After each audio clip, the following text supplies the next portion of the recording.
اعوذ باللہ من الشیطان الرجیم بسم اللہ الرحمن الرحیم الحمد للہ رب العالمین بارئ الخلائق اجمعین الحمد لأہلہ والصلاة علی اہلہ الصلاة والسلام علی سید الانبیاء والمرسلین العبد المؤید الرسولنا المسدد المصطفى الأمجد الحبيب الأحمد النبي الأمي المكي المدني السراج المنير الكوكب الدري صاحب الوقار والسكينة المدفون بأرض مدينة سيدنا ونبينا وشفيع ذنوبنا وطبيب قلوبنا وحبیب نفوسنا ومولانا ابی القاسم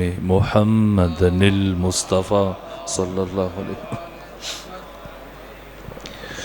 وأہل بیتہ الأطیبین الأطہرین الأنجبین المعصومین المظلومین ورحمۃ اللہ علی احبابہم واصحابہم وشیعتہم ومحبیہم وموالیہم اجمعین ولعنۃ اللہ علی اعدائہم ومنکری فضائلہم وغاصبی حقوقہم من جوم عداوتہم الی الآن ومن الآن الی قیام یوم الدین وبعد یوم الدین اما بعد فقد قال حق سبحانہ فی القرآن بسم اللہ الرحمن الرحیم والعصر ان الانسان لفی خسر الا الذین آمنوا وعملوا الصالحات وتواصوا بالحق وتواصوا بالصبر صلوات بھیجیے خاندان فاطمہ پر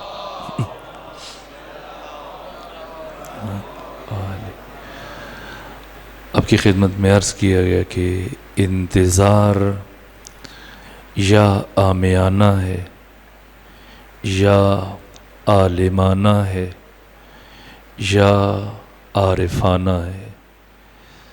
انتظار عامیانہ انسان کو کبھی بھی منزل تک نہیں پہنچا سکتا۔ یہ شخص ایک جہل مرکب کا شکار ہے، جہل بسیط جس کی جہالت ایک ہے کہ وہ نہیں جانتا، لیکن یہ جانتا ہے کہ نہیں جانتا۔ جہل مرکب جس کی جہالت دو برابر ہے، جو نہیں جانتا اور یہ بھی نہیں جانتا کہ نہیں جانتا۔ ایسا شخص کبھی بھی عالم نہیں بن سکتا، کبھی بھی حقیقت سے آشنا نہیں ہو سکتا۔ ہر کس کے نہ داند و نہ داند کے نہ داند در جہل مرکب ابد الدار بماند۔ جو نہیں جانتا اور یہ بھی نہیں جانتا کہ میں نہیں جانتا، اپنی جہالت سے بھی جاہل ہے، یہ ہمیشہ جاہل رہے گا۔ جیسے اپنی جہالت کا علم ہے، جیسے کل میں نے مرحوم ارسطو کا قول نقل کیا ظاہراً، انہوں نے کہا کہ میں یہ جانتا ہوں کہ میں کچھ نہیں جانتا، تو ایسا شخص بہرحال کبھی نہ کبھی سیکھنے میں کامیاب ہو سکتا ہے۔ انتظار عامیانہ اس کا منبع اور اس کا مصدر خود انسان کی جہالت ہے، یا وہ منفی تصورات جو ایک انسان کو امامت سے متعلق سماج سے ملے، ملا سے سیکھ لیے، سوسائٹی سے، عوام سے، ادھر ادھر سے بٹور لی باتیں اور ان باتوں کی بنیاد پر ایک عقیدہ استوار کیا جس کا حقیقت سے کوئی تعلق نہیں ہے۔ یہ جہل مرکب کا شکار ہے۔ اگر یہ شخص انتظار کر رہا ہے تو بھی اس کا انتظار بھی فائدہ ہے، نہ اس انتظار کا کوئی اجر ہے، نہ فائدہ، نہ فضیلت، نہ شرف، نہ منزل۔ یہ عامیانہ انتظار ہے۔ ایک انتظار عالمانہ ہے، اس سے متعلق کچھ اشارے عرض کیے، اور ایک انتظار عارفانہ ہے۔ وہ انتظار کے جو دیکھیں ہم جو کہہ رہے ہیں، خود آیت اللہ جوادی عاملی فرماتے ہیں سورہ مبارکہ البقرہ کی تفسیر کے آغاز میں، الذین یؤمنون بالغیب، الف لام میم ذالک الکتاب لا ریب فیہ ھدی للمتقین۔ البتہ ایک سوال ہے، اور جو اس سوال کا جواب دے ایک بہترین کتاب جو حضرت امام زمانہ کی دعا کے بھی الفاظ ہیں، اور میں نے شاید اس کتاب کا تعارف بھی پیش کیا، اللہم ارزقنا توفیق الطاعہ و بعد المعصیہ و صدق النیہ و عرفان الحرمہ۔ تو اطاعت خدا کے لیے اور اللہ کی بندگی کے لیے پہلے حرام کی معرفت چاہیے، پتہ ہو کہ حرام کیا ہے، جبھی تو انسان اس سے بچ سکتا ہے۔ تو یہ کتاب ایران میں جب لکھی گئی تو اسے کتاب سال قرار دیا گیا۔ ایران پاکستان کی طرح سے جیسے ہمارے ہاں کتابیں تو شاہد ہی لکھی جائے، اکا دکا کوئی کتاب کوئی لکھے تو لکھے، زیادہ ترجمے ہیں اور 5ویں 6 درجے کتابیں، اور ترجمے بھی جہاں پہ ہمارے ترجمہ کرنے والے کو بات مشکل لگتی ہے تو اسے چھوڑ دیتا ہے، جو لفظ نہیں سمجھ میں آتا اس کا ترجمہ ہی نہیں کرتا۔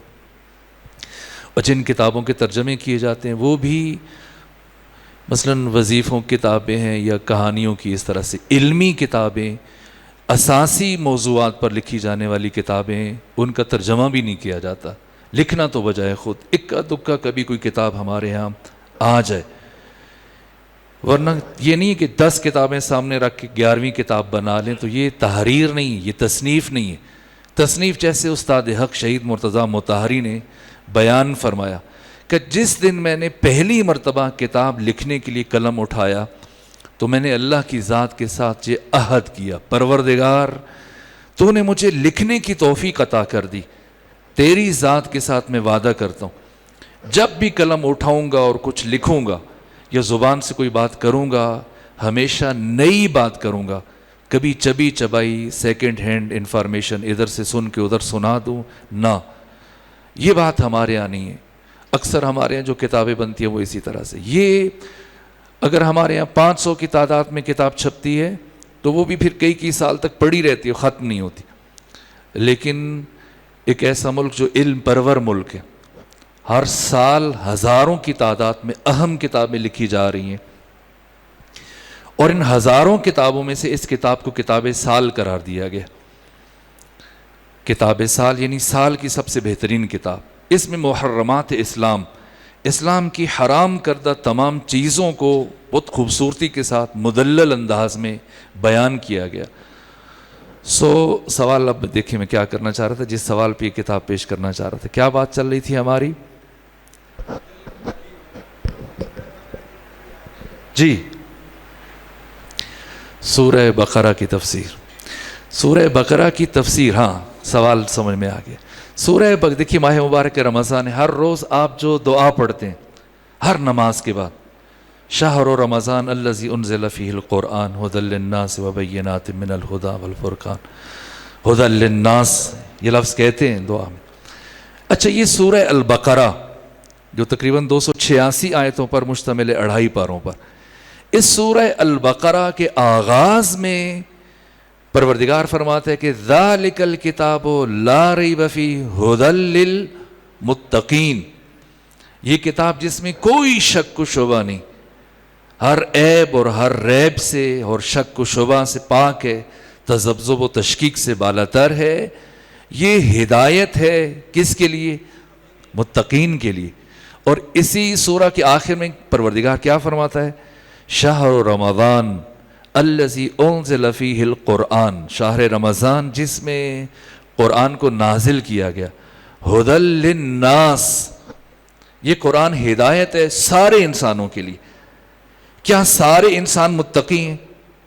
نہیں، شاید 1% بھی متقی نہ ہو، یا 1,00,000 میں سے 1 متقی ہو، زیادہ انسان متقی نہیں، سارے انسان متقی نہیں۔ تو قرآن کیا فرما رہے ہیں؟ یہ ہدایت ہے متقین کے لیے، اسی سورہ کے شروع میں، اور آخر میں فرمایا یہ ہدایت ہے سارے انسانوں کے لیے. اگر سارے انسانوں کے لیے قرآن ہدایت ہے تو یہاں پر دائرہ ہدایت کو محدود کیوں کیا صرف متقین میں؟ اور اگر قرآن متقین کے لیے ہدایت ہے تو یہاں پر دائرہ ہدایت کو اتنا پھیلا کیوں دیا کہ سارے انسانوں کے لیے ہدایت ہے؟ کیا سب انسان متقی ہیں؟ نہیں. دوسری طرف قرآن مجید چیلنج دے رہے لو کان من عند غیر اللہ لوجدوا فیہ اختلافا کثیرا، اگر میرے علاوہ کسی اور کا یہ کلام ہوتا تو تم اس میں جا بجا اختلاف پاتے. یعنی قرآن میں اختلاف نہیں ہے. پھر کیا کیا جائے؟ ایک جگہ قرآن دائرہ ہدایت کو صرف متقین میں محدود کر رہا ہے، اور دوسرے مقام پر قرآن مجید دائرہ ہدایت کو پوری بشریت کے لیے وسیع کر رہا ہے. اگر صرف متقین کے لیے ہدایت ہے تو پھر ہدی للناس نہیں کہنا چاہیے تھا، اور اگر سارے انسانوں کے لیے ہدایت ہے تو پھر یہاں پر سمیٹ کر اللہ کو ہدی للمتقین نہیں کہنا چاہیے تھا. اور چیلنج بھی کر رہے پروردگار کہ میرے علاوہ کسی اور کا یہ کلام ہوتا تو تم اس میں جا بجا اختلاف پاتے. جو دوست اس سوال کا جواب دیں گے یہ بہترین کتاب اس کی خدمت میں پیش کی جائے گی. پچھلے دوستوں کو جنہوں نے اچھے جواب دیے وہ آپ نوٹ کر لیجئے. انشاءاللہ مولا متقیان کے روز، مولا امام حسن کے روز میلاد، ان میں انعامات تقسیم کر دیے جائیں گے. آج یہ خصوصی انعام اس کے لیے جو اس سوال کا جواب دیتے. جی، متقی کی تعریف نہیں پوچھی جا رہی کہ متقی کون ہے. یقیناً یہ متقین کے اوصاف بیان کیے جا رہے ہیں، قرآن نے بیان کی. یؤمنون بالغیب ویقیمون الصلاۃ ومما رزقناہم ینفقون. جی نہیں، متقی کی تعریف نہیں کی جا رہی ہے. سوال یہ ہے کہ فرق کیا ہے؟ جب اللہ نے متقین کے لیے قرآن کو ہدایت قرار دیا تو پھر پوری بشریت کا اعلان کیوں کیا؟ اور جب سارے انسانوں کی بات کر رہا ہے پھر متقین کی بات کیوں کر رہا ہے؟ جی، آپ ظاہر اور باطن کی تقسیم کر رہے ہیں. بہت دور لے جا کے کوشش کریں تو جواب درست بنے گا، لیکن البتہ بات کا جواب دینے والوں کے لیے آسانی ہوگی. لیکن کھینچ کھانچ کی کوشش کرنی پڑے. کوئی ایسا شعر ہو کہ جو براہ راست جواب دے. قرآن ہدایت تو تمام انسانوں کے لیے ہے، لیکن اس سے ہدایت صرف متقین حاصل کر سکتے ہیں. آپ کچھ کہنا چاہ رہے تھے؟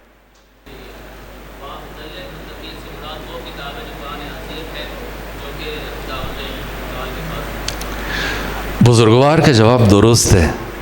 اس کے لیے علامہ محمد حسین طباطبائی نے جو مثال بیان کی ہے، وہ مثال انہوں نے یہ دی کہ جب سورج نکلتا ہے اور راستوں کو روشن کرتا ہے، سب کے راستوں کو روشن کرتا ہے یا کچھ کے راستوں کو روشن کرتا ہے؟ مثلا نون لیگ والوں کے راستے روشن کرتا ہے اور پی ٹی آئی والوں کے راستے تاریک رہ جاتے؟ نہ، سب کے راستے روشن کرتا ہے. جو امیر ہے اس کو بھی روشنی دیتا ہے، جو غریب ہے اس کو بھی روشنی دیتا ہے. ایک نادار کا گھر ہے وہاں بھی روشن کرتا ہے، ایک سردار کا گھر ہے وہاں بھی روشن کرتا ہے. لیکن قرآن سورج کی روشنی سے فائدہ کون اٹھاتا ہے؟ جس کے پاس بصارت موجود ہو. اندھے کے لیے سورج کا ہونا نہ ہونا برابر ہے. اگرچہ قرآن تمام انسانوں کے لیے راستوں کو روشن کرتا ہے، لیکن سورج کی روشنی سے صرف وہ فائدہ اٹھاتے ہیں کہ جن کے پاس دیکھنے کی صلاحیت موجود. اسی طرح سے اللہ نے قرآن کو پوری انسانیت کے لیے ہدایت بنا کے بھیجا، لیکن اس کی ہدایت سے فائدہ صرف وہ اٹھا سکتا ہے جس کے اندر تقویٰ کی استعداد، صلاحیت، لیاقت، قابلیت اور ملکہ موجود ہو. ان کا جواب درست ہے. یہ کتاب ان کی خدمت میں پیش کرتے ہیں. ایک صلوات پڑھ لیجیے خاندان فاطمہ پر، یہ لے لیجیے.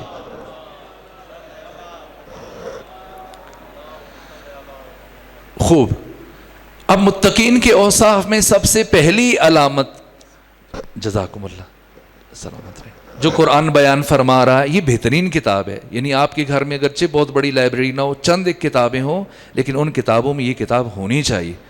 جیسے مثلا نہج البلاغہ ہے، جیسے صحیفہ سجادیہ ہے، اور لائق 7 تحسین ہے. آج جمعرات کا دن ہے، چلے میں کچھ باتیں کتابیات سے متعلق عرض کر دیتا ہوں. یہ ادارہ ہے مرکز افکار اسلامی، اسلام آباد سے تعلق ہے. چند علماء نے، ایک مقبول الوی صاحب ہیں اور باقی بھی دوست احباب ہیں، انہوں نے یہ ادارہ قائم کیا اور نہج البلاغہ کو مہجوریت سے نکالنے کے لیے علم جہاد بلند کیا. اور آپ دیکھ لیجئے اس سے پہلے پاکستان میں کتنے سالوں سے نہج البلاغہ چھپ رہی تھی، صحیفہ سجادیہ چھپ رہی تھی، لیکن اخباری کاغذ یا ایسا کاغذ کہ جو مناسب موضوع نہیں ہے، کچھ ہی دنوں میں جلد اکھڑ جاتی ہے. اور اس سے ہٹ کر پھر اغلاط بھی تھیں بہت زیادہ ان نسخوں میں، لیکن پہلی مرتبہ پھر جو اگر اچھا کوئی نسخہ بالفرض چھپا بھی تو وہ اس کی قیمت بہت زیادہ. لیکن انہوں نے یہ نہج البلاغہ واقعاً ایک خوبصورت کام کیا. ایک کام انہوں نے کیا، ایک کام آپ کریں، وہ یہ کہ خود بھی خریدیں، اپنے دوستوں کو بھی یہ کتاب پیش کریں. اپنے جیسے اگر یہ سال ثواب کی مجلس برپا کرتے ہیں، اس میں اس کتاب پہ کی جو قیمت ہے وہ اس کے اوپر جو خرچہ ہوا اس سے بہت کم ہے. کاغذ بھی بہت بہترین ہے اور اغلاط سے پاک، بہترین جلد، آپ دیکھیں گے خود محسوس کریں گے، بہترین نسخہ. کوشش کریں کہ آپ کے گھر میں چند کتابیں موجود ہوں. میرے ایک دوست نے خواہش کی کہ امام زمانہ سے متعلق کچھ کتب کا تعارف پیش کر دیا جائے. آج ہم چلیں کتاب ڈے منا لیتے ہیں اور چند ایک باتیں کتابوں سے متعلق عرض کر دیتے ہیں، لیکن وہ بات تشنہ نہ رہ جائے. الذین یؤمنون بالغیب، متقی کی پہلی علامت یہ کہ وہ غیب پر ایمان رکھتا.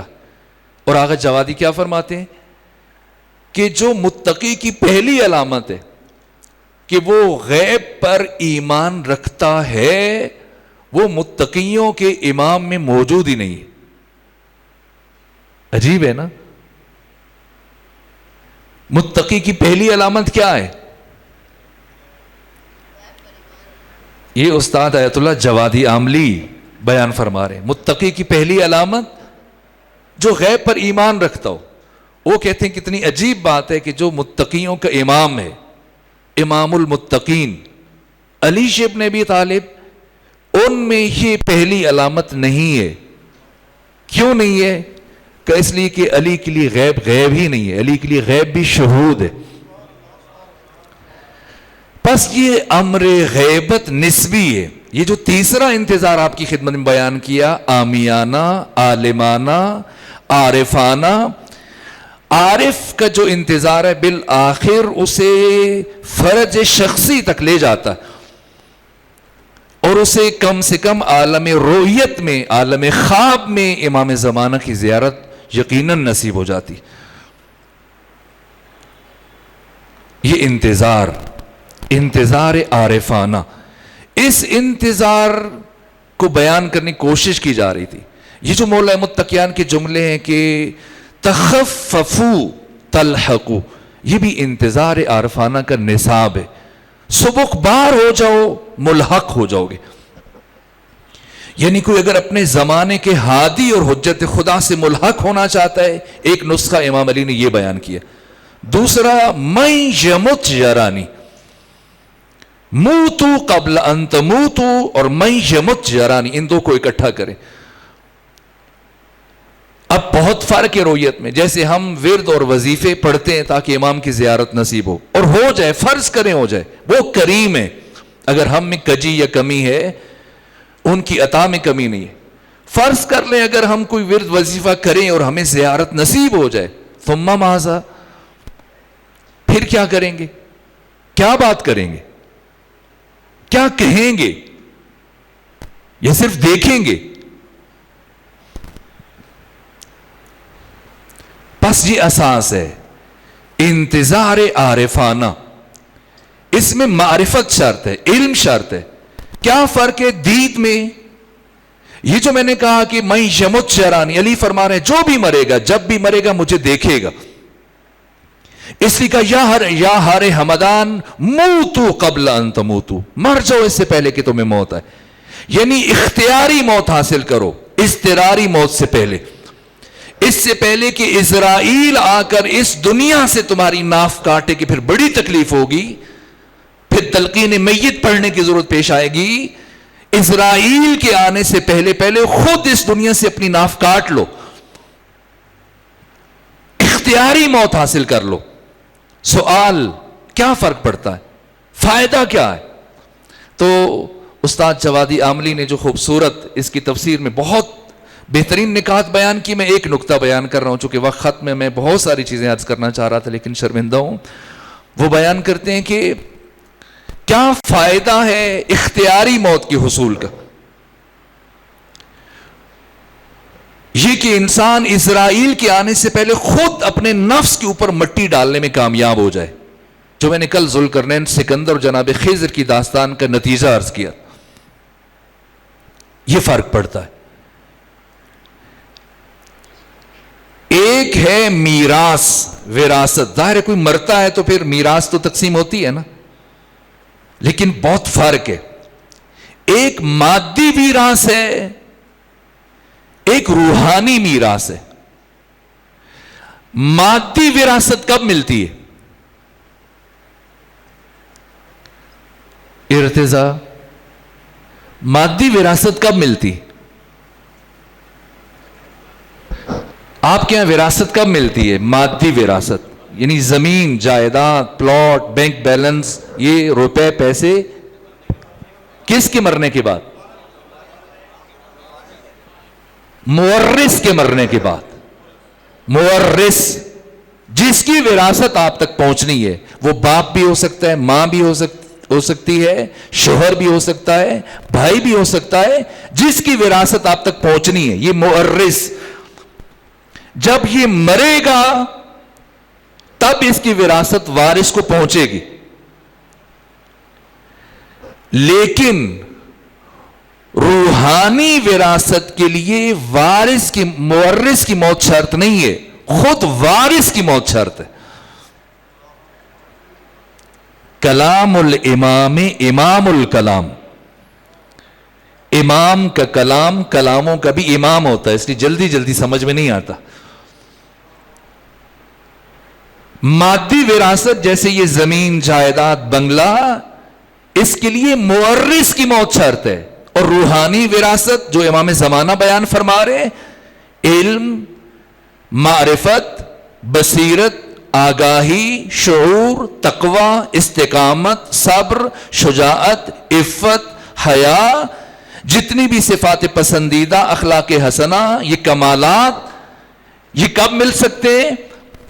یہ روحانی وراثت جو انبیاء کی وراثت ہے، جو اولیاء خدا کی وراثت ہے، جو ائمہ معصومین کی وراثت ہے، کب ملے گی؟ اس وراثت کا حامل بننے کے لیے مورث کی نہیں، خود وارث کی موت شرط ہے. جب یہ خود مرتا ہے اور اپنے ارادے سے مرتا ہے اور اختیاری موت کے حصول میں کامیاب ہو جاتا ہے تو یہ ساری وراثت اسے مل جاتی. پھر اس کے سینے میں علم اور معرفت کے چشمے پھوٹتے ہیں. علم دو علم است، اول مکتبی. علم دو طرح کے ہیں، ایک جو آپ سکول جاتے ہیں، کالج، یونیورسٹی، مدرسے میں جاتے ہیں، مکتب جا کے سیکھتے ہیں. علم دیگر، علم دو علم است، اول مکتبی، علم دیگر جوشش یزدان بود. ایک اور علم ہے جو اللہ کی عطا خاص ہے، جس میں کوئی شک نہیں ہے، وہ عین معرفت. وہ کون سا علم ہے؟ کہاں سے ملتا ہے؟ چشمش اندر میان جان بود.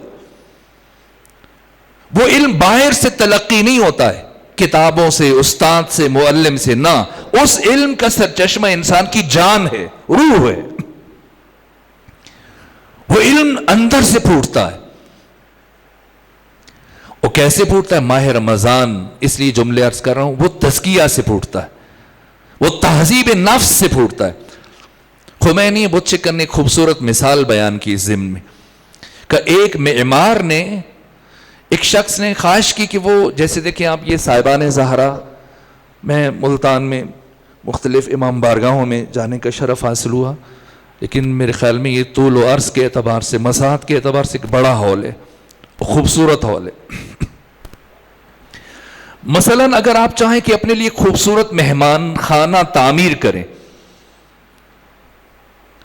ایک شخص نے یہی خواہش کی کہ ایک خوبصورت مہمان خانہ بنائے، اور اس کے لیے اس نے ملک کے 2 بنا معمار کاریگر انہیں بلایا جن کی بڑی شہرت تھی کہ اپنے کام میں ید طولا رکھتے ہیں اور مہارت رکھتے ہیں.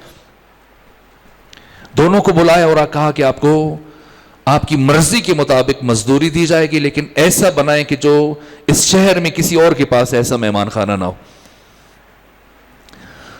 تو ان میں سے ایک نے کہا دیکھو میرا اپنا طریقہ ہے کام کا، ممکن ہے تمہیں مشکل پیش آ جائے اور ایک سے ہم میں سے چاہے اس کو رکھ لو چاہے مجھے رکھو. دوسرے نے کہا پریشان نہ ہو،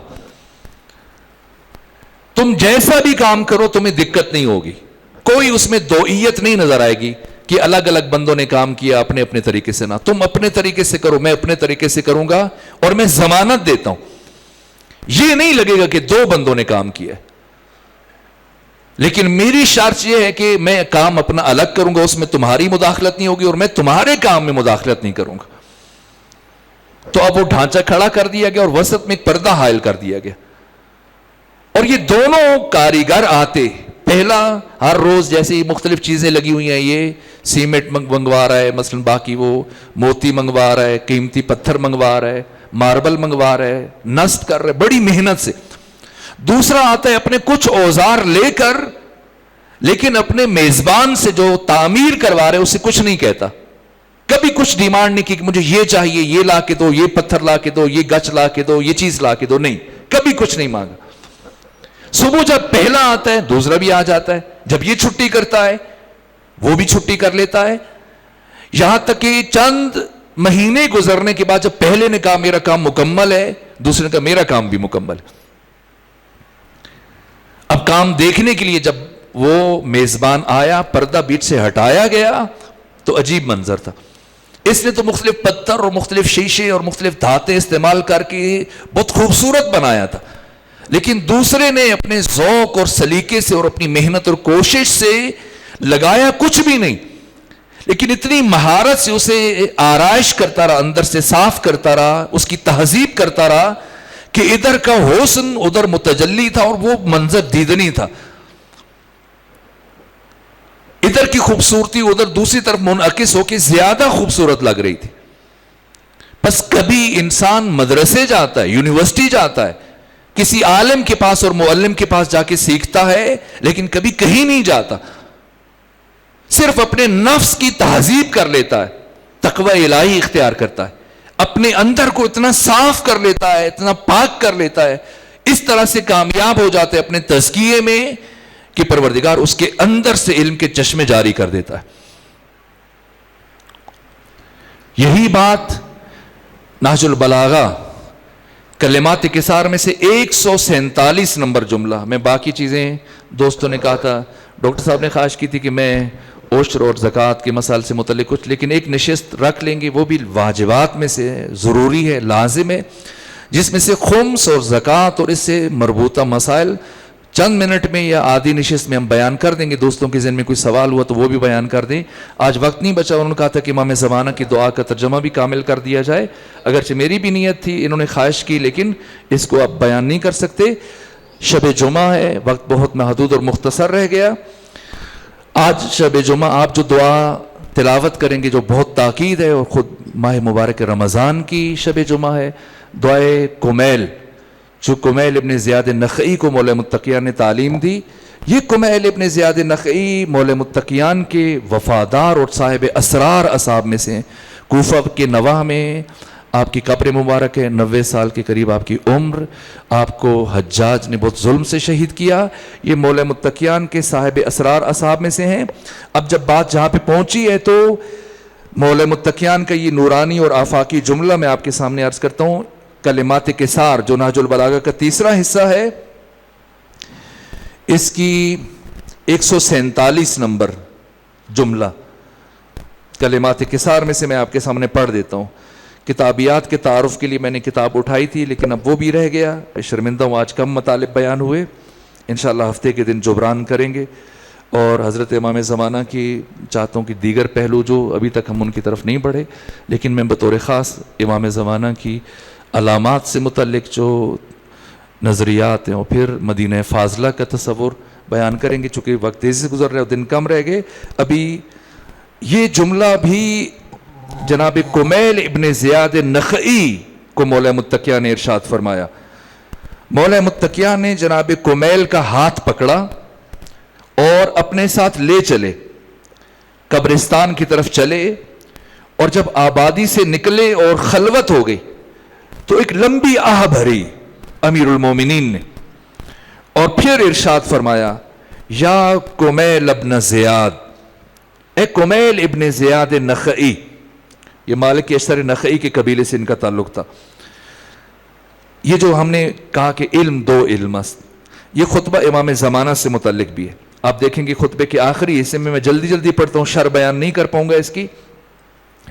حضرت نے آہ بھری اور کہا اے کمیل ابن زیاد ان ہذہ القلوب اوعیہ، اے کمیل یہ دل اسرار و حکم کے ظروف ہیں، یہ دل حکمتوں کے، اسرار کے، رموز کے، علوم اور معارف کے لیے ظرف ہیں، برتن ہیں۔ تو بہترین ظرف کون سا ہے؟ فخیرھا اوعاھا، بہترین ظرف وہ ہے جو اس علم اور معرفت کی نگہداشت اور حفاظت کی زیادہ صلاحیت رکھتا ہے۔ فاحفظ عنی ما اقول لک، اے کمیل اب جو تجھے کہنے لگا ہوں اسے حفظ کر لو، یاد کر لو۔ الناس ثلاثہ، لوگ تین طرح کے ہیں۔ عالم ربانی، لوگوں میں سب سے پہلے گروہ عالم ربانی، ومتعلم الی سبیل النجاہ، دوسرا گروہ وہ شخص کے جو نجات کی طرف چلنے والا طالب علم ہے۔ امیر المومنین فرماتے ہیں الشمال والیمین مذلہ، دائیں بھی گمراہی ہے بائیں بھی گمراہی ہے، والصراط ہی الجادہ، جو راستہ ہے جس پر انسان نے چل کے کمال تک پہنچنا ہے وہ جادہ وسطیٰ ہے۔ سائن سریع نجا، جو اس پر تیز چلے گا وہ نجات یافتہ ہے، وہ منزل تک پہنچ جائے گا۔ وطالب بطیء رجا، اور جو دھیرے چلے گا امید ہے پہنچ جائے۔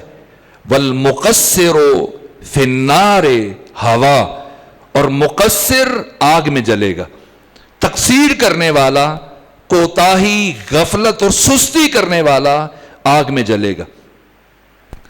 سائن سریع نجا وطالب بطیء رجا، ہلک من ادعا، برباد ہو گیا وہ جس نے دعوے کیے، باتیں کی۔ وخاب من افترا، اور نامراد رہ گیا وہ جس نے افترا باندھا۔ کیا جملہ ہے! علی فرماتے ہیں وَكَفَى بِالْمَرْءِ جَهْلًا اللہ یعرف قدرہ، انسان کی جہالت کے لیے اتنا کافی ہے کہ وہ اپنی قدر و منزلت کو نہ جانے اور برباد کر دے۔ والعصر ان الانسان لفی خسر، علی فرما رہے ہیں کفا بالمرء جہلا اللہ یعرف قدرہ، کیا ہے قدر انسان کی؟ کم از کم نفس انسانی کی قیمت جنت ہے، زیادہ سے زیادہ نفس انسانی کی قیمت کو علی بیان کر رہے ہیں۔ اس حصے میں وقت اختتام پذیر ہے، اس پر اکتفا کرتے ہیں۔ ان جملات کو ہم، یہ ایک ہی جملہ 147 نمبر کلمہ نہج البلاغہ سے، اور بالآخر امام نے بات منتقل کی، آ کے ختم کی کس ہستی پر؟ امام زمانہ پر، امام زمانہ سے متعلق گفتگو کی، اور پھر امام زمانہ کی زیارت کا کن لفظوں کے ساتھ مولا متقیہ نے اشتیاق ظاہر کیا۔ ظاہراً وقت تمام ہے، اسی پر اختتام کرتے ہیں۔ پروردگار ہمیں توفیق دے کہ جو دن ہمارے پاس بچے ہیں ان میں ہم بہترین طرح سے ماہ مبارک رمضان کے ان لمحات سے اپنا خاص حصہ وصول کرنے میں کامیاب ہو جائیں۔ اللہ آپ سب کی اطاعات اور عبادات اور صوم و صلات کو اپنی بارگاہ میں قبول فرمائے، اور پروردگار ان تمام روزوں کا ماحصل اور نتیجہ ہم سب کو نعمت تقوی عطا فرمائے۔ ہمارے اجداد، ہمارے دوستوں کے احباب اور بہن بھائیوں کے بالخصوص پروردگار ہمارے والدین کے تمام گناہوں کو معاف فرمائے۔ والسلام علیکم ورحمۃ اللہ۔